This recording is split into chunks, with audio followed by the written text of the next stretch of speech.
ఒక్కోసారి మనుషుల పంతాలు, పట్టుదల, మొండితనం భారీ నష్టం కలిగిస్తుంది.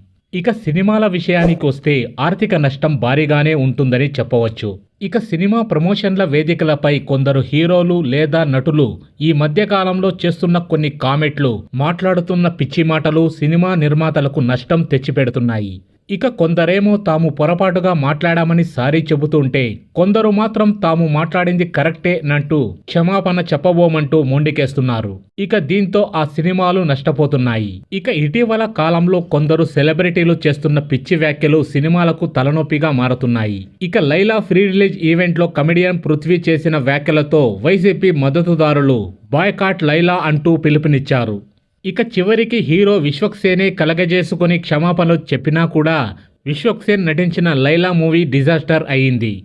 అలాగే మజాకా ప్రమోషన్లలోనూ డైరెక్టర్ నక్కిన త్రినాథరావు సీనియర్ నటి అంశుపై చేసిన కామెంట్స్ కూడా వివాదాస్పదమయ్యాయి. ఇక ఇప్పుడు రీసెంట్గా ప్రముఖ హీరో కమల్ హాసన్ కారణంగా ఆయన సినిమా తంగ్ లైఫ్కి కూడా కర్ణాటకలో నష్టం జరిగింది.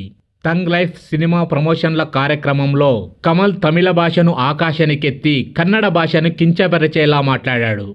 సినిమా ప్రమోషన్ల కార్యక్రమంలో అనవసరంగా భాష అనే కొరివితో గొక్కున్నాడు. ఇక తమిళ వాళ్ళు, కన్నడ వాళ్ళు ఇద్దరూ తమ భాషలే గొప్పవని ఫీల్ అవుతున్నారు. ఇక తమిళ వాళ్ళు, కన్నడ వాళ్ళు ఇద్దరూ తమ భాషలే గొప్పవని ఫీల్ అవుతున్నారు కాబట్టి ఒక భాషను గొప్పగా చెప్పి మరో భాషను కించపరిచినట్లు మాట్లాడితే కోపం వస్తుంది కదా.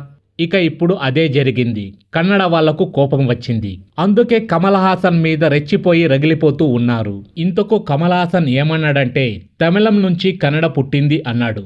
అంటే తమిళే గొప్ప భాష అని చెప్పినట్టే కదా. అందుకే దీంతో కమల్ హాసన్ క్షమాపణలు చెప్పాలంటూ నిరసన వ్యక్తం చేస్తున్నారు కర్ణాటకలో. అయితే ఇందుకు కమల్ హాసన్ నిరాకరించాడు. తన వాక్యాల్లో తప్పు ఉంటే క్షమాపణ చెబుతానని, తప్పు లేదు కాబట్టి చెప్పనని అన్నాడు. అసలు క్షమాపణ చెప్పడం తన నైజం కాదన్నాడు.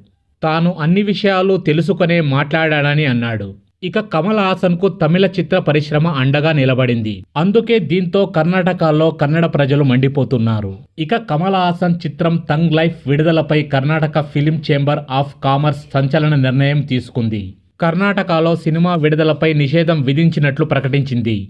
సో చూడాలి మరి కర్ణాటక ప్రజలకు కమల్ హాసన్ క్షమాపణలు చెబుతారా లేదా అన్నది.